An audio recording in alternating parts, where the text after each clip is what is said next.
Voilà. Salama, salama, bien-aimés dans le Seigneur, c'est bien moi, votre sœur Déborah, l'humble servante du Seigneur et la vôtre aussi. Bien-aimés dans le Seigneur, soyez puissamment bénis au nom puissant d'Isaïa. Voilà, je viens donner un message, comme j'en ai l'habitude, un message de la part de Tata Nzambe. Voilà, aujourd'hui, bien-aimés dans le Seigneur, je veux parler de deux sujets.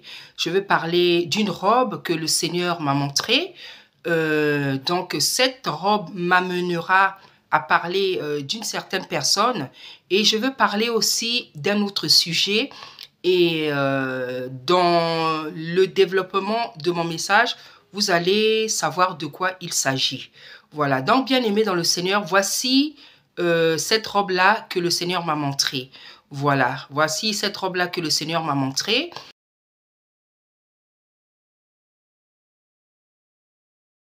Bien-aimés dans le Seigneur, je voudrais dire certaines choses avant de rentrer dans mon message. Vous savez, la Bible dit que Tata Nzambe a distribué les dons comme il a voulu. Hein? Vous savez qu'il y a des dons, vous savez qu'il y a des ministères, vous savez que nombreux de nous, nous avons des talents, nous avons des grâces différentes. Chacun a son ministère, chacun a sa mission sur la terre, chacun a son ministère, chacun a son appel, chacun a ses messages, chacun a la mission spécifique que le Seigneur lui a donnée. Moi, je suis, Tata Nzambe m'a appelé en tant qu'évangéliste.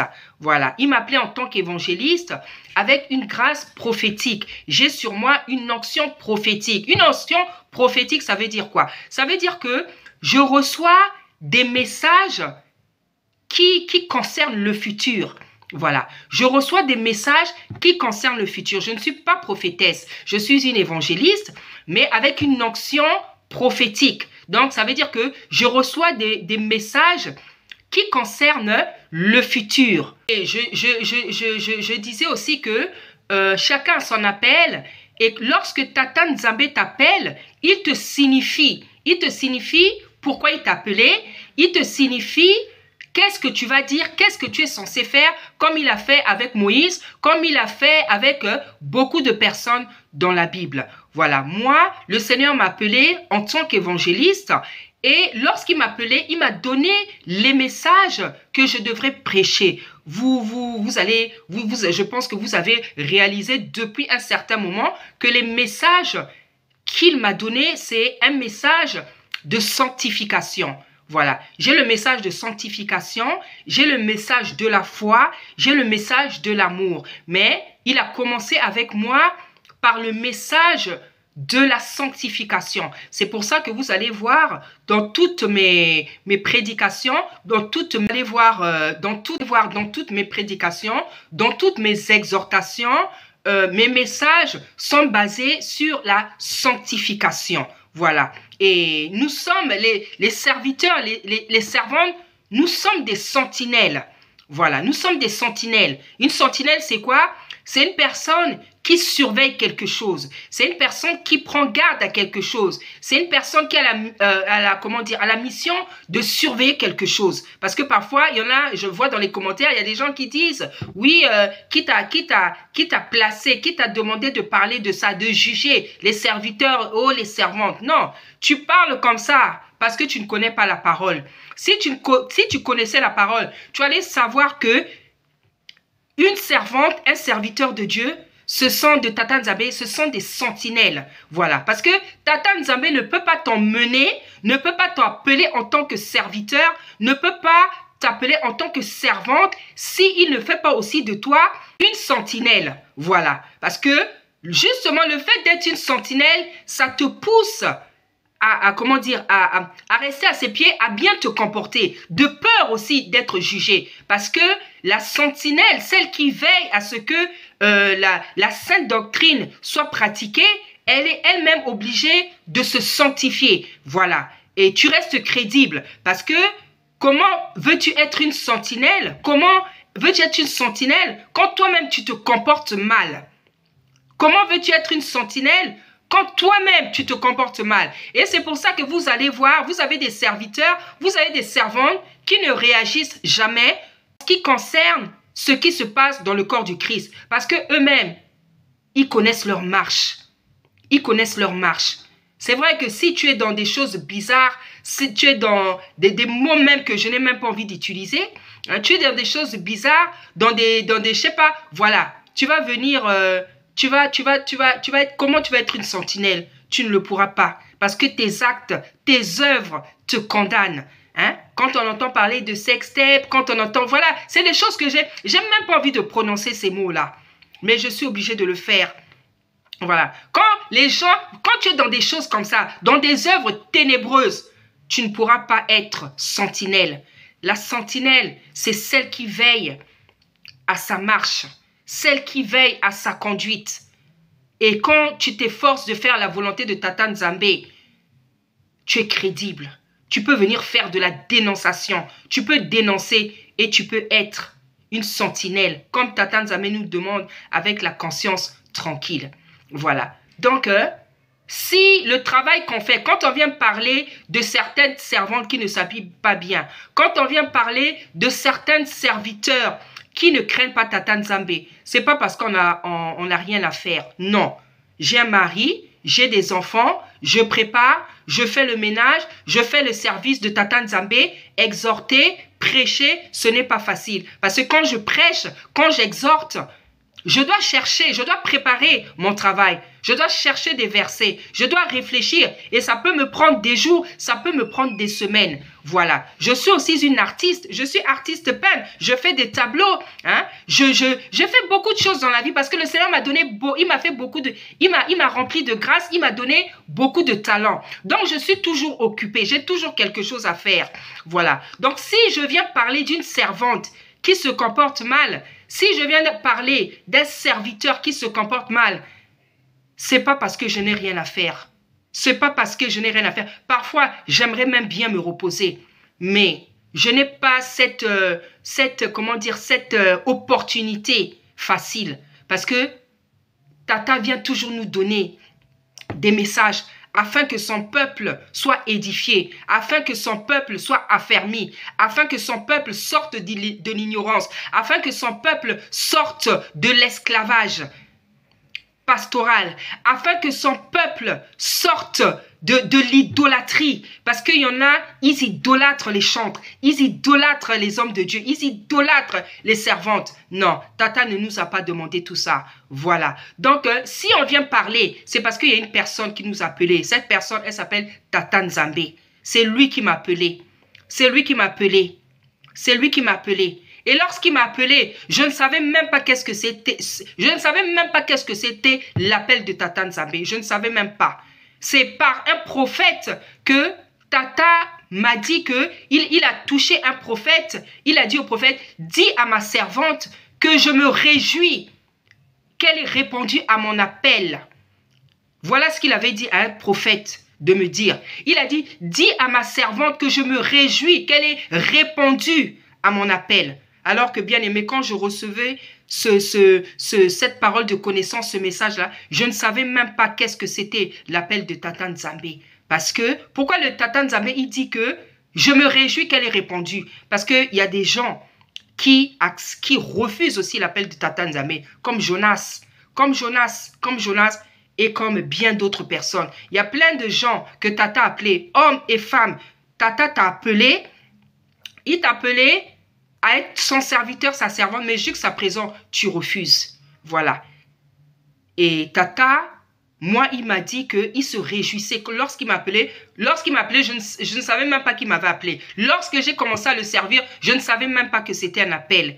Mais il a pris soin d'envoyer son prophète pour dire, dis à ma servante que je me réjouis qu'elle ait répondu à mon appel. Donc, lorsqu'on vient parler, bien-aimé, c'est pas parce qu'on s'est réveillé un jour. C'est pas parce qu'on s'est réveillé un jour parce qu'on n'avait rien à faire, pas du tout. C'est parce que depuis le ventre de notre mère, comme dit Jérémie, on a été choisi. On a été choisi. Et lorsqu'on était enfant, on grandissait dans la jeunesse, les signes se faisaient voir, les signes se faisaient sentir, tout simplement. On ne connaissait pas la parole de Tata Nzambe et on avait aussi des parents qui ne connaissaient pas la parole parce que nous étions des catholiques.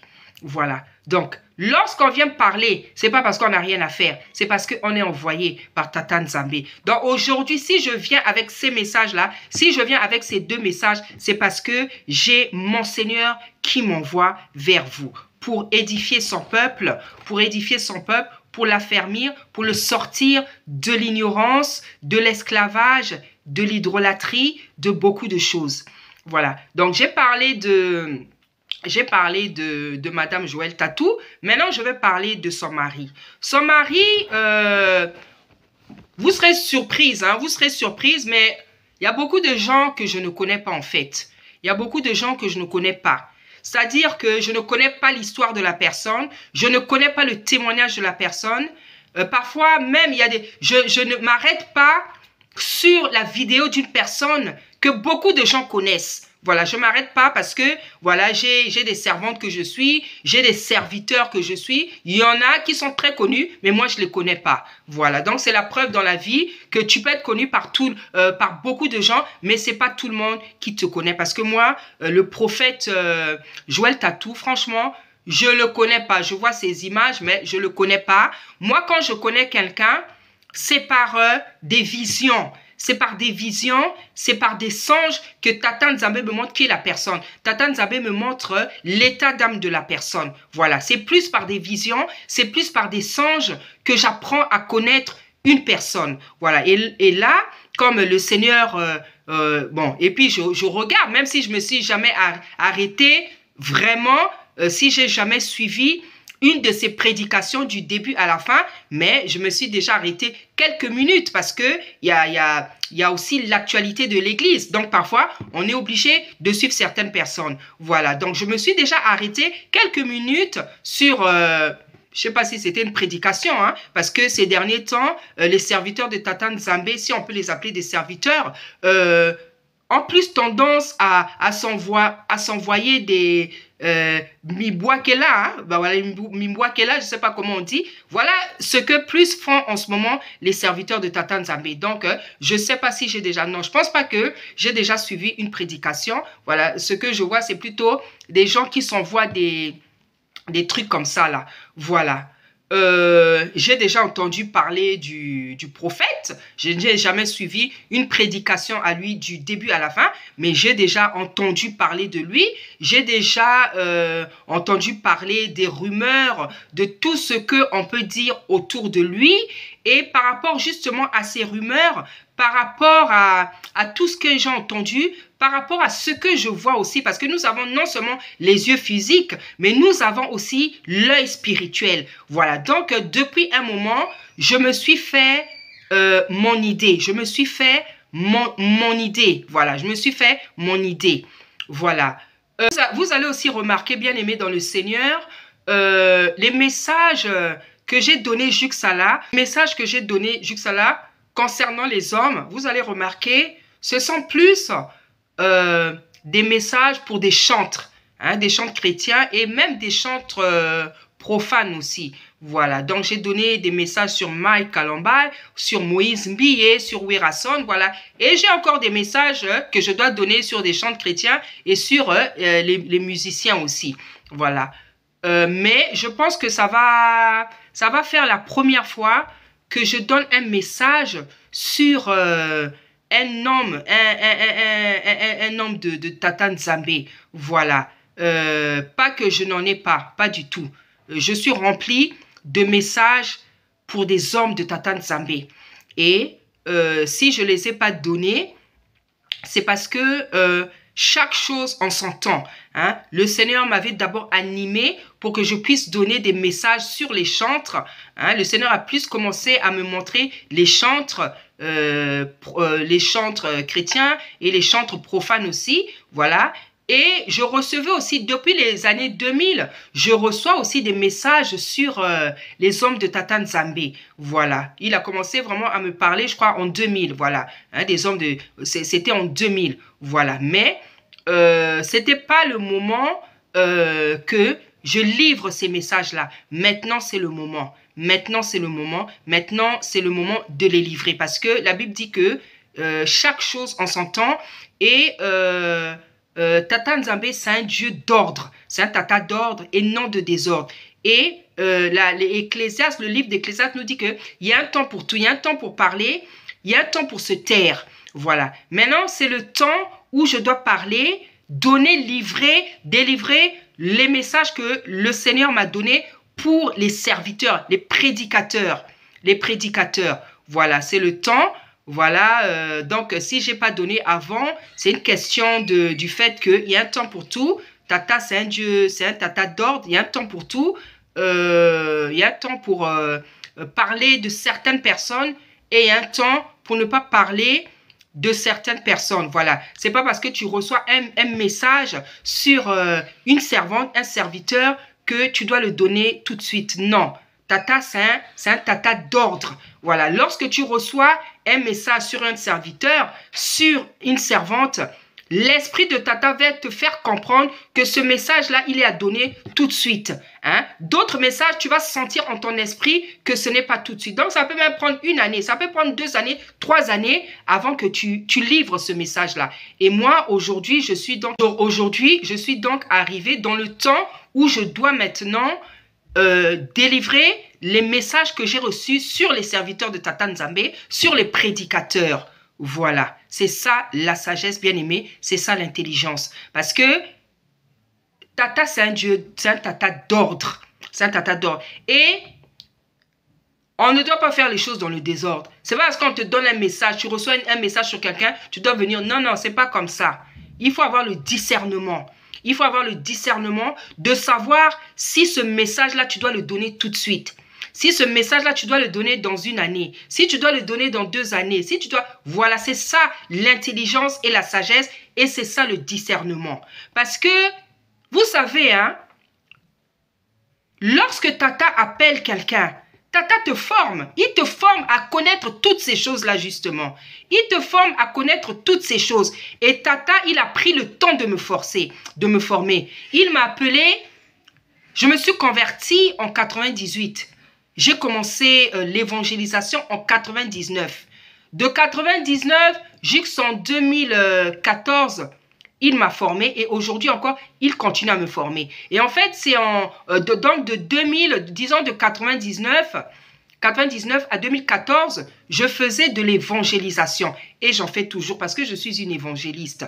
Voilà, mais c'est en 2014 qu'il m'a demandé de commencer à prêcher la parole sur les réseaux sociaux. Voilà, et en fait, c'est en 2015 que j'ai commencé à prêcher la parole. Donc, vous voyez le temps qu'il a pris pour me former. Parce que Tata doit nous former pour beaucoup de choses. Pour que tu sois sage dans le ministère. Pour que tu sois une femme sage. Tu sois quelqu'un de sage. Quelqu'un comment dire, de discipliné. Quelqu'un d'ordonné. Quelqu'un d'intelligent. Voilà. Tata prend le temps de nous former. Vous allez voir dans la Bible, il a formé Mosée. Il a formé ses serviteurs. Tata nous forme avant de nous lâcher. Avant comment dire, avant que nous le servions. Voilà, ça va t'empêcher de raconter du n'importe quoi, de faire les choses dans le désordre, de le servir dans le désordre.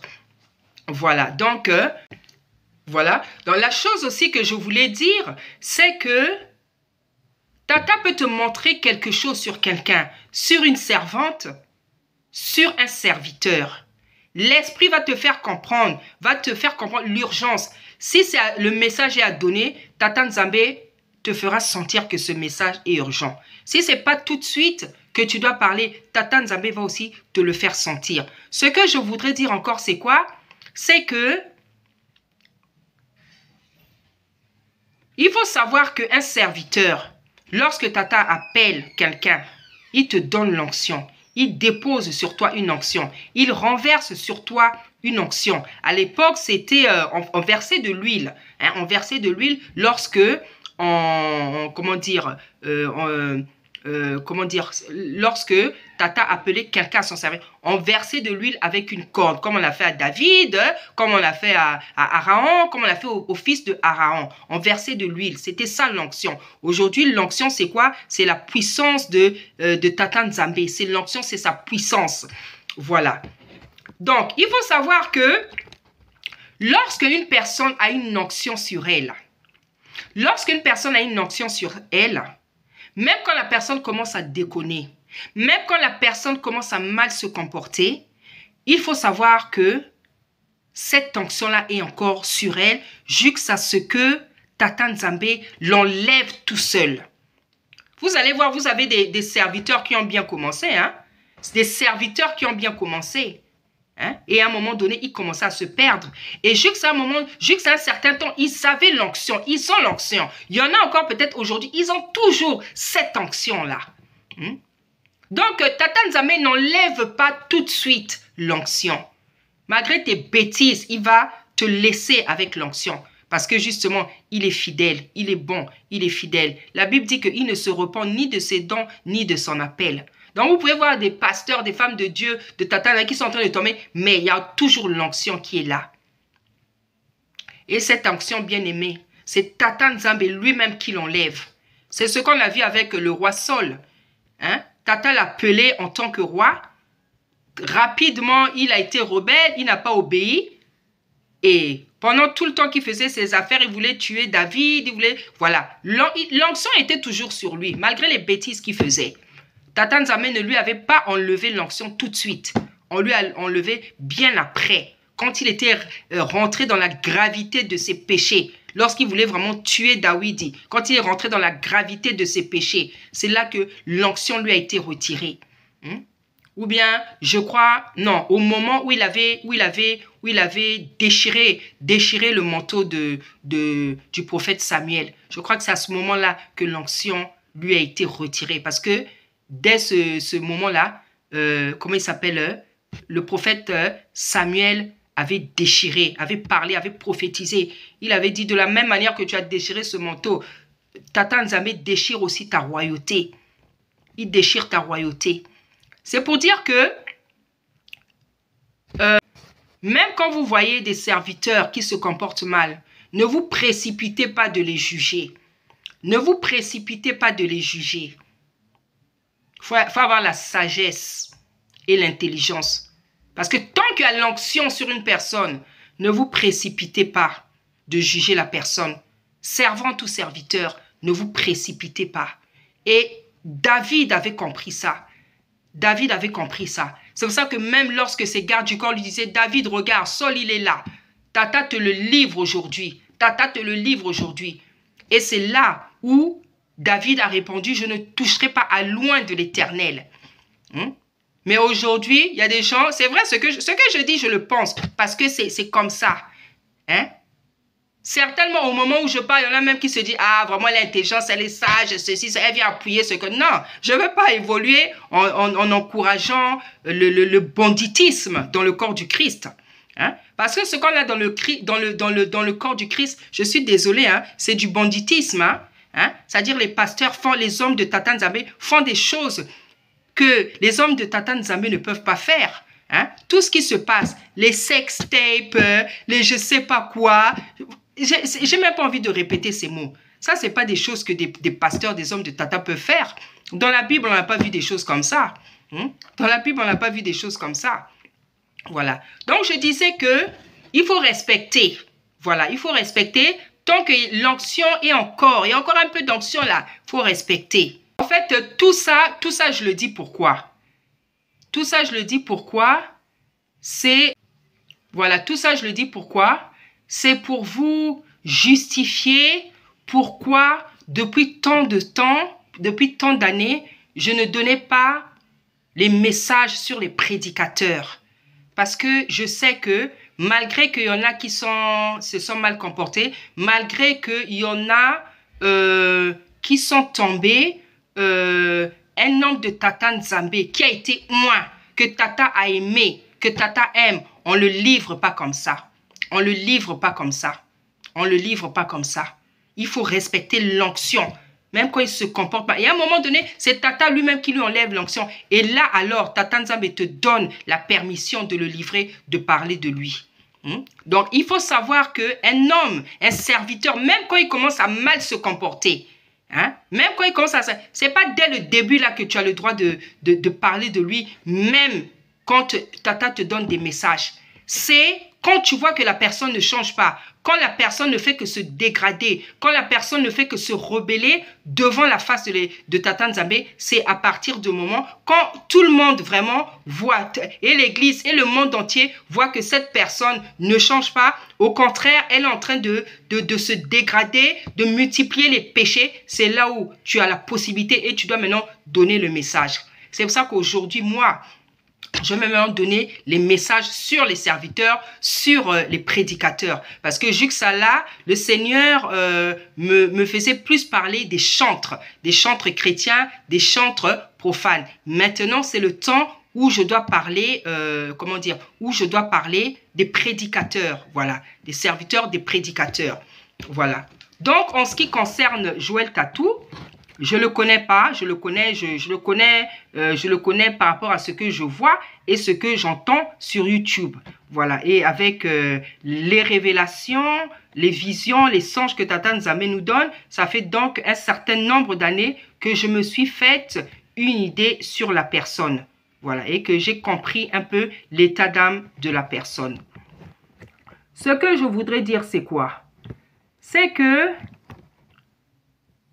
et maintenant, moi, je vais pas... les gens vont dire, oui, pourquoi tu ne l'as pas cherché? Pourquoi tu ne l'as pas parlé en privé, ceci, cela? Bien aimé, ce que vous dites là, je vais vous dire, ça ne m'intéresse pas du tout. Je n'ai même pas le temps de m'attarder sur ce genre de commentaires. Parce que, comme je vous ai dit, si je suis devant vous, c'est parce que j'ai été appelé par un tata. J'ai été appelé par le Seigneur. Voilà. Si je n'avais pas été appelé par le Seigneur, je serais certainement dans un bureau en train de travailler. Voilà. Donc, il y a des choses sur lesquelles je n'ai pas le temps de m'attarder. Hein? Les gens qui ont l'habitude de dire pourquoi tu ne l'as pas cherché en privé, pourquoi tu ne l'as pas parlé en secret, ceci, cela. Vous pensez que si on avait cette opportunité, si on avait cette facilité, on viendrait sur les réseaux sociaux, dénoncer les gens, parler aux gens. Si on vient parler aux gens, c'est parce qu'on est conscient que je ne sais pas comment dire, hein. Beaucoup de gens n'ont pas d'humilité. C'est pas parce que tu es un grand serviteur, tu es une grande servante. Hein. Il y a tellement de barrières pour atteindre certains hommes de Dieu, certaines femmes de Dieu. Vous savez, des barrières, des secrétariats, c'est terrible. C'est terrible, hein, bien-aimé. C'est pour ça que Tata Nzambe dit que l'humilité précède la gloire. L'humilité précède la gloire. Et que Tata Nzambe me garde cette humilité-là. Qu'il me garde cette humilité. Qu'il me garde cette humilité. Même quand il va me lever encore plus, qu'il me garde vraiment cette humilité-là. Voilà. Donc, ce genre de commentaires-là, je n'ai pas le temps de m'y attarder parce que je ne suis pas la première personne à qui Tata Nzambe parle au prophète Joël Tatou. Je ne suis pas la première personne ni la dernière personne que Tata utilise pour donner les messages que j'ai donnés à des servantes, à des serviteurs. Je ne suis pas la première personne. Il y a eu des gens avant moi qui ont parlé à ces personnes-là, à des serviteurs, à des chantres. Il y a eu des gens avant moi. Voilà. Donc, il ne faut pas venir dire pourquoi tu n'as pas... De toute façon, hein, je vous dis, je n'ai pas le temps de m'attarder sur ce genre de commentaires. Voilà. Moi, j'ai été appelé, je fais mon travail. Je fais mon travail. Il y a des commentaires sur lesquels je ne m'attarde pas. Ce qui m'importe, c'est de donner le message. Parce que les messages que je reçois, c'est Tata Nzambe qui me les donne. Ce qui m'importe, c'est de donner les messages. Voilà. Donc, en ce qui concerne Joël Tatou, ce que je voulais dire aussi, c'est que je veux m'adresser directement au prophète Joël Tatou. Ça sera ma manière de faire à chaque fois que je veux m'adresser à un homme de Tata Nzambe. Voilà, je ne veux pas dire, oui, le Seigneur m'a dit, pasteur, prophète, il faut que tu... Non, je veux m'adresser. Je veux m'adresser directement à la personne. Ce que je veux dire, c'est quoi? C'est que Joël Tatou, prophète, je pense que c'est ce que tu es, hein, parce que je ne te connais pas bien. Tu connais ta vie, mon frère. si c'est comme ça que je peux t'appeler. Tu connais ta vie. Tu connais ta marche devant le Seigneur. Tu connais tes œuvres. Parce que chacun de nous a ses œuvres. Les œuvres, donc, ce qu'on a l'habitude de faire, ce qu'on fait, comment on marche. Tu connais tes œuvres. Tu connais ta vie. Tu connais tes œuvres. Tu sais ce que tu as l'habitude de faire devant la face du Seigneur. Tu sais ce que tu fais du matin au soir lorsque tu te lèves. Si tu es droit devant le Seigneur, tu le sais. Si tu es fidèle, tu le sais. Si tu es honnête, tu le sais. Si tu es sincère, tu le sais. Si tu es droit, tu le sais. Si tu aimes le Seigneur, tu le sais.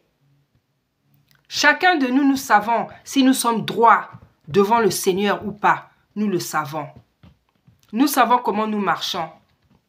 Nous savons comment nous marchons. Donc, tu te connais. C'est vrai, Tata Nzambe te connaît encore mieux que toi-même. Mais tu te connais. Tu connais tes œuvres. Si tu es honnête, si tu es droit, tu le sais. Mais, depuis des années, ce que j'entends sur toi, ce que je vois sur toi, ce que je vois à la télé, lors même de ton mariage, tout ce genre d'images. Dernièrement même, j'ai vu des poses devant des voitures, beaucoup de choses comme ça. Tout ça, ça parle d'une personne. Parce que ce sont nos œuvres qui parlent. Ce sont nos comportements qui parlent. C'est nos conduites qui parlent. C'est nos actions qui parlent. C'est pour ça que le Seigneur a dit dans sa parole, vous les reconnaîtrez à leurs œuvres. Et même pour voir une personne humble, c'est les actes qui parlent. Pour voir une personne orgueilleuse, je ne dis pas que tu es orgueilleux, je parle, ce sont des exemples que je donne. Une personne qui est orgueilleuse, ça se voit dans son comportement. Une personne qui n'est pas humble, ça se voit dans son comportement. Donc, ce sont nos comportements qui nous trahissent. Ce sont nos comportements qui disent qui on est. Donc, avec ce que j'ai entendu, avec ce que je vois et avec les révélations que le Seigneur m'a données il y a quelques jours, même si j'ai dit que je ne te connais pas, même si je ne te connais pas, je ne te connaissais pas. Mais lorsque Tata vient me montrer l'état d'âme d'une personne, je peux même te connaître mieux que ton entourage. Parce que ce que je reçois de Tata Nzambe, c'est la vérité. C'est la vérité. C'est la vérité. Donc, la révélation du Seigneur ne fait que confirmer ce qu'on a l'habitude de dire. Ça ne vient que confirmer ce qu'on a l'habitude de dire sur toi. Ça ne vient que confirmer ce qu'on a l'habitude de dire sur toi. Ce qu'on a l'habitude de dire sur toi. Tu te connais, frère. Tu te connais. Tu te connais. Tu sais la vie que tu mènes. Tu sais la vie que tu mènes. Et la vie que tu mènes, tu sais qu'elle n'est pas digne d'un enfant de Tata Nzambe. Elle n'est pas digne d'un serviteur. Je crois que tu sais de quoi je parle. Et je crois que ceux qui te connaissent bien aussi savent de quoi je parle. La vie que tu mènes n'est pas digne d'un enfant de Tata Nzambe, ni d'un serviteur. Parce que la Bible, de Genèse à Apocalypse, nous donne les comportements que nous devons avoir dans la vie, devant le Seigneur, en tant qu'enfant de Tata Nzambe, en tant que serviteur. Et lorsque nous ne nous comportons pas conformément à la parole, nous sommes des rebelles. Nous sommes des rebelles. Nous sommes des rebelles. Et c'est vrai que la Bible dit que tout péché est un mal, tout péché est une iniquité. Mais il y a des péchés qui irritent Tata Nzambe plus que d'autres. J'en suis sûre. Il y a des péchés qui irritent Tata Nzambe plus que d'autres. Il y a des péchés qui lui sont insupportables. Il y a des péchés qui lui sont insupportables. Au point où il a brûlé une ville. Parce qu'il y a des péchés qui lui étaient insupportables. Au temps de Noé, il a noyé la terre dans de l'eau. Au temps de Sodome et Gomorrhe, il a brûlé toute une ville. Donc, il y a des péchés comme ça qui lui sont insupportables, où il est prêt à brûler une ville, à brûler un pays, à brûler la terre. Donc, tu sais de quoi je parle. Tu sais de quoi je parle. Je n'aurais pas besoin ici de citer les choses.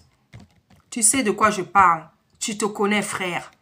Franchement, je ne sais pas si je peux t'appeler frère. Je dis la vérité. Parce que, vous savez, hein, moi, j'appelle difficilement un frère, un serviteur par un serviteur, une servante, tant que je ne vois pas les fruits de l'esprit. Parce qu'on est frère lorsqu'on pratique la parole. On est serviteur lorsqu'on pratique la parole. On est servante lorsqu'on pratique la parole. C'est pour ça que Paul a dit, hein, si un frère commet certains péchés, ne l'appelez même pas frère, ne le saluez même pas. Donc quand je t'appelle frère, franchement, c'est par respect. C'est par respect. C'est par respect. C'est par respect. C'est par respect. Tu connais ta vie, le péché dans lequel tu es, les péchés dans lesquels tu te trouves, parce qu'il n'y en a pas qu'un seul. Repens-toi. Repens-toi. Le Seigneur a besoin de ta repentance. Le Seigneur a besoin que tu te repentes, que tu arrêtes de pratiquer le péché. Le Seigneur a besoin que tu arrêtes de pratiquer le péché. Parce qu'il est mort pour nous en délivrer. Il a fait couler son sang. Il est mort à la croix. Il a accepté la folie de la croix pour que nous ne soyons plus esclaves du péché. Mais tu sais que tu es dans le péché. Tu sais que tu es dans une vie de péché. Le mariage là ne m'impressionne pas parce que je sais que ce n'est qu'une mascarade par rapport à ce que le Seigneur m'a donné. Ce mariage ne m'impressionne pas. Ceux qui sont impressionnés, c'est ceux qui ne connaissent pas la vérité. C'est ceux qui n'ont pas l'œil de l'esprit. C'est ceux qui n'ont pas l'œil de l'esprit. C'est ceux peut-être à qui Tata ne parle pas. Mais je suis une personne à qui Tata Nzambe parle beaucoup. Donc ça ne m'impressionne pas. Moi, je sais que c'est une mascarade. Et je le vois même sur les images. C'est une mascarade. On se marie par amour. On se marie par amour. On ne se marie pas pour cacher une situation. Tu sais de quoi je parle. On se marie par amour. On se marie pas par intérêt, pas pour cacher la vérité. Parce que seuls ceux qui seront trompés, ce sont les ignorants. Mais des gens comme nous là, qui sont remplis, revêtus de l'esprit de Tata Nzambe, on ne peut pas les tromper. Même s'il y a quelque chose que je ne sais pas. Parce que je ne prétends pas tout savoir. Mais j'ai la grâce que Tata Nzambe me parle beaucoup. Donc même les choses que je ne sais pas, il a la possibilité de me les révéler. Donc, je sais que ce mariage, c'est une mascarade. Et tu sais pourquoi tu as fait ça. Tu sais pourquoi tu as fait ça. Mais est-ce que c'est ça la vie? Est-ce que c'est ça la vie? Que nous nous comportions comme ça? Que nous cherchons à tromper le peuple, l'Église? Parce que Tata Nzambe, on ne peut pas le tromper. Lorsqu'une personne pense qu'elle peut même tromper Tata Nzambe, c'est à elle-même qu'elle ment. Parce que s'il y a quelqu'un qu'on ne peut pas tromper, c'est le Seigneur. On peut tromper la galerie, on peut tromper le peuple, on peut tromper le monde, on peut tromper l'Église. Mais Tata Nzambe, on ne le trompe pas. C'est pour ça qu'il dit qu'il sonde les cœurs et les reins. Parce qu'on ne peut pas le tromper. Et je comprends même les gens qui ne sont pas... Je comprends pas les gens qui ne sont pas sincères, qui osent, qui prennent, qui pensent qu'ils trompent Tata Nzambe, alors qu'il sait tout, alors qu'il voit tout. Le Seigneur connaît les motivations de nos cœurs. Le Seigneur sait quand on fait quelque chose, pourquoi on le fait. Le Seigneur sait que lorsqu'on fait quelque chose, il sait pourquoi on le fait. Donc tu sais que ton mariage, je le répète, c'est une mascarade. C'est une mascarade Et tu as beaucoup de péchés dont tu dois te repentir.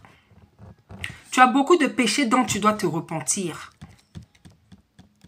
Tu as beaucoup de péchés et tu le sais très bien. Tu le sais très bien. Tu n'es pas dans la vérité. Tu n'es pas un homme droit. Tu n'es pas un homme sincère. Tu n'es pas un homme droit. Tu n'es pas un homme honnête. Là, c'est parce que je ne veux pas, comment dire, je ne veux pas prononcer les mots. Je ne veux pas, je ne me sens pas en tout cas obligé pour le moment de raconter le rêve que Tata m'a donné. Mais je n'ai pas peur de dire que tu n'es pas un homme droit, tu n'es pas un homme honnête, tu n'es pas un homme sincère, tu n'es pas un homme qui craint Tata Nzambé. Loin de là. Et c'est pour ça que tu as besoin de faire la repentance. Tu as besoin de te repentir de tes péchés. Tu as besoin de te repentir de tes péchés. Moi, je ne suis pas impressionné par ce que je vois. Je suis pas une personne impressionnée par le matériel, impressionnée par ce qu'elle voit. Pas du tout. Parce que je sais ce que je suis. Je sais ce que je suis. Je ne suis pas une personne matérialiste qui est impressionnée par les choses du monde. Pas du tout. Parce que dans ma vie, je n'ai pas manqué. Je n'ai pas manqué dans ma vie. Je n'ai pas manqué. Donc, je ne suis pas impressionnée par le matériel, les voitures, les habits, les voitures. Je ne suis pas impressionnée par ça. Je ne suis pas impressionnée par ça. Je ne suis pas impressionnée par ça. Tous les tralala, là, tout ce qu'on voit là, les paillettes et tout ça, ça ne m'impressionne pas. Ni par l'argent, ni par ce qui brille. Je ne suis pas une personne qui est impressionnée par ce qu'elle brille. Moi, je suis impressionnée par le Seigneur. Je suis impressionnée par la parole de Tata Nzambé. Ce qui me fait vibrer, c'est sa parole. Ce qui me fait vibrer, c'est des personnes, des hommes de Dieu qui aiment et qui craignent le Seigneur. C'est sa parole. Voilà les choses qui me font vibrer sur la terre. Je ne suis pas impressionnée par les choses matérielles qui vont rester, qui sont éphémères, qui vont rester, que nous laissons lorsque nous repartons vers le Père, lorsque nous redevenions poussière. Ça ne m'impressionne pas les choses matérielles. Donc, repens-toi de tes péchés. Tu as beaucoup de péchés dont tu dois te repentir. Je n'ai pas aujourd'hui envie de les citer.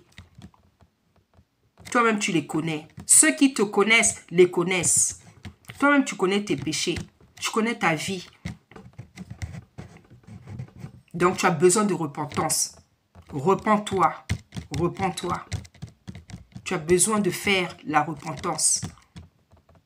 Nous devons être vrais avec le Seigneur. Nous ne devons pas chercher à tromper la galerie, le monde, les gens. Nous devons être vrais. Nous devons être vrais. Nous devons être vrais. Nous ne devons pas adopter des images, des vies qui ne sont pas les nôtres. Non, c'est du mensonge. C'est du mensonge. Donc, à travers ma bouche, à travers ma personne, le Seigneur vient encore te demander de te repentir parce que tu as besoin de te repentir. Voilà. J'ai donc donné mon message. J'ai donc donné mon message. Tata Nzambé sait comment tu vas réagir à ce message. Toi-même, tu sais comment tu vas réagir. Moi, ce qui importe, c'est que je donne le message.